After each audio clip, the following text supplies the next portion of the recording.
कहानी की शुरुआत लूसी नाम की एक लड़की से होती है। लूसी गंदी फिल्मों की मशहूर एक्ट्रेस थी और उसने बहुत सारी गंदी फिल्मों में काम किया था, मगर आज वो एक इंटरव्यू देते देते कहती है कि अब मैं फिल्मों से रिटायरमेंट ले रही हूँ। अब कहानी कुछ महीनों बाद एक बड़े से शहर से शुरू होती है। शहर के पार्क में दो दोस्त बैठे बातें कर रहे थे। छोटे छोटे बालों वाले का नाम बेन था, जबकि लंबे बालों वाले का नाम जिम्मी। ये दोनों नए नए दोस्त बने थे और थोड़े ही दिनों में अच्छे घुल मिल गए थे। जिम्मी के पड़ोस में रहने एक नई लड़की आई थी। इस लड़की का नाम लूसी था और ये वही लड़की थी जिसने गंदी फिल्मों से रिटायरमेंट ले ली थी। जिम्मी कभी कभी उसका हालचाल पूछने आ जाता था, क्योंकि इनके घर बिल्कुल साथ साथ थे और बीच में कोई दीवार भी नहीं थी। एक दिन जिम्मी के दोस्त वीकेंड मनाने उसके घर आते हैं। जिम्मी के साथ उसका नया दोस्त बेन भी था और उन दोनों की लवर्स भी उनके साथ थी। जल्द ही वो सभी जिम्मी के कमरे में पहुंच जाते हैं और जिम्मी उन्हें गिटार बजाकर सुनाने लगता है। इसी बीच बेन की लवर खिड़की से बाहर देखती है तो उसकी नजर लूसी पर पड़ती है। लूसी बिना कपड़ों के थी और ये देखकर बेन की लवर सभी को खिड़की के पास बुला लेती है। अब सभी दोस्त खिड़की के पास आकर लूसी को देखने लगते हैं। बेन को लूसी का चेहरा जाना पहचाना लगता है, जिसके बाद वो जल्दी जल्दी नेट पर सर्च कर पता लगा लेता है कि लूसी पहले गंदी फिल्मों में काम करती थी। लूसी की सच्चाई जानकर जिम्मी भी हैरान होता है, क्योंकि उसे लूसी के बारे में ज्यादा नहीं पता था। इसी दौरान बेन लूसी की कुछ तस्वीरें लेता है और फिर वो सभी दोस्त लूसी की फिल्में देखकर अपना वीकेंड मनाते हैं। अगले दिन बेन काइली नाम के लड़के को लूसी की तस्वीरें दिखाकर कहता है, ये वही लड़की है जिसे देखकर तुम ठंडे होते हो। ये लड़की मेरे दोस्त के पड़ोस में रहती है। बेन एक गैराज में काम करता था और काइली गैराज के मालिक का छोटा भाई था। यह गैराज माइक नाम के आदमी का था और वो भी वहाँ आकर लूसी की तस्वीरें देखने लगता है। माइक का भाई काइली दिमाग से थोड़ा कमजोर था, लेकिन वो लूसी की फिल्मों का बहुत बड़ा दीवाना था। इसी बीच बेन माइक को भी बता देता है कि लूसी उसके दोस्त की पड़ोसन है। दूसरी तरफ लूसी जिम्मी के घर के पास आकर उसे पुकारती है। उसकी पुकार सुनकर जिम्मी खिड़की खोलता है और लूसी कहती है,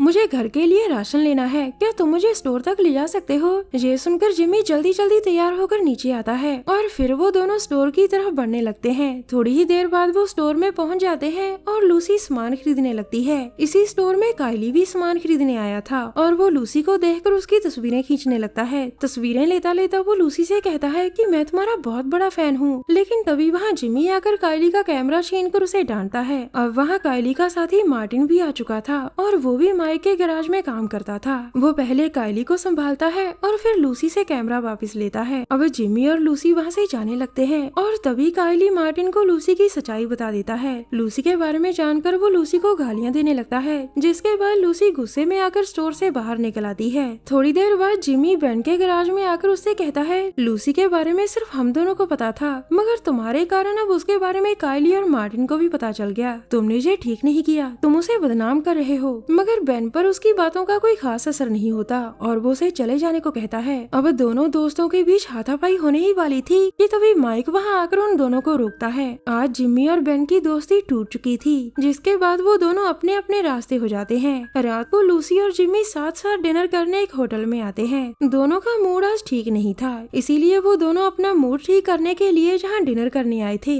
दूसरी तरफ बेन, मार्टिन और काइली एक गाड़ी में बैठकर लूसी के घर की तरफ बढ़ रहे थे। माइक पहले ही लूसी के घर के बाहर पहुंच गया था और वो अपने साथियों के आने का इंतजार कर रहा था। जल्द ही उसके साथी भी लूसी के घर के बाहर पहुंच जाते हैं और माइक सभी को जल्दी जल्दी घर में चलने को कहता है। उनके जाने के बाद गाड़ी में सिर्फ काइली ही बचा था। दरअसल माइक और उसके गैराज में काम करने वाले सभी लड़के चोर थे। जब माइक को पता चला कि लूसी पहले एक्ट्रेस थी, तभी उसने यहाँ चोरी करने का मन बना लिया था। उसे पूरी उम्मीद थी कि लूसी के घर को लूटकर वो मालामाल हो जाएंगे, मगर काफी कोशिशों के बाद भी माइक और उसके साथियों को घर में कुछ नहीं मिलता। थोड़ी देर बाद जिम्मी और लूसी भी अपने घर की ओर वापस आ रहे थे और गाड़ी में बैठा काइली उन्हें देख लेता है। लूसी जैसे ही अपने घर के पास पहुंचती है तो गाड़ी में बैठा काइली हॉर्न बजा देता है ताकि वो अपने साथियों को होशियार कर सके। हॉर्न सुनकर जिम्मी को भी खतरे का एहसास हो गया था और वो जैसे ही लूसी के घर में घुसता है तो तीनों चोर उन दोनों को पकड़ लेते हैं। देखते ही देखते ये चोर लूसी को बेडरूम में बांध देते हैं, जबकि जिम्मी को अलग कमरे में। इन चोरों को लूसी के घर में कुछ नहीं मिला था,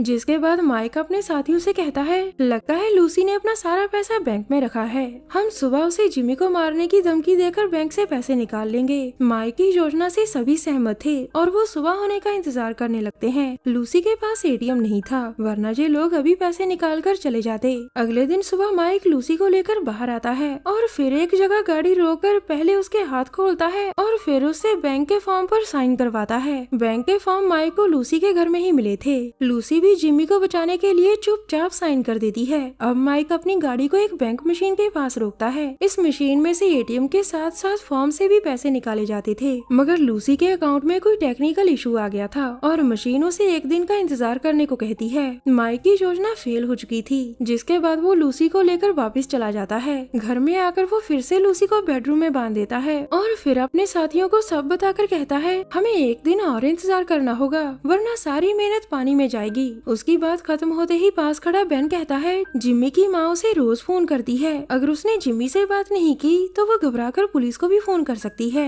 बेन की बात सुनकर माइक जिम्मी से पूछता है कि तुम्हारा फोन कहाँ है। इस पर जिम्मी कहता है कि मेरे पास मोबाइल नहीं है, मेरे पास लैंडलाइन है। जिम्मी की बात मानकर माइक उसे उसके घर में ले जाता है और फिर जिम्मी अपनी माँ को फोन करता है। इसी बीच जिम्मी की लवर मैंडी उससे मिलने आ जाती है। वो बाहर ही रोककर जिम्मी को पुकारने लगती है, लेकिन तभी बेन वहाँ आकर उसे पकड़ने की कोशिश करता है। मैंडी घबराकर भागने की कोशिश करती है, पर तभी मार्टिन भी सामने आ जाता है। अब मार्टिन से बचते बचते वो नीचे गिर जाती है और सिर पर चोट खाकर बेसुध सी हो जाती है। थोड़ी देर बाद बेन और माइक मैंडी को लेकर जिम्मी के घर में आते हैं। उसकी हालत बहुत नाजुक थी और वो कभी भी मर सकती थी। माइक ने जिम्मी को भी एक चेयर पर बांध दिया था ताकि वो भी भागने की कोशिश ना करे। कुछ देर बाद रात हो जाती है। मार्टिन और बेन पूरी रात लूसी की इज्जत लूटते हैं। अगले दिन सुबह माइक फिर से लूसी को गाड़ी में बिठाकर बैंक मशीन की तरफ जाता है। उसी पल मार्टिन जिम्मी के पास खाना लेकर आता है। जिम्मी ने एक छोटा सा कटर अपनी जेब में छुपा रखा था। वो जब जहाँ फोन करने आया था तो मौका देखकर उसने कटर अपनी जेब में डाल लिया था। अब जैसे ही मार्टिन उसके पास आता है तो जिम्मी कटर निकालकर उसका गला काट देता है। फिर वो एक हथौड़ी से मार्टिन के सिर पर तब तक वार करता है जब तक वो मर नहीं जाता।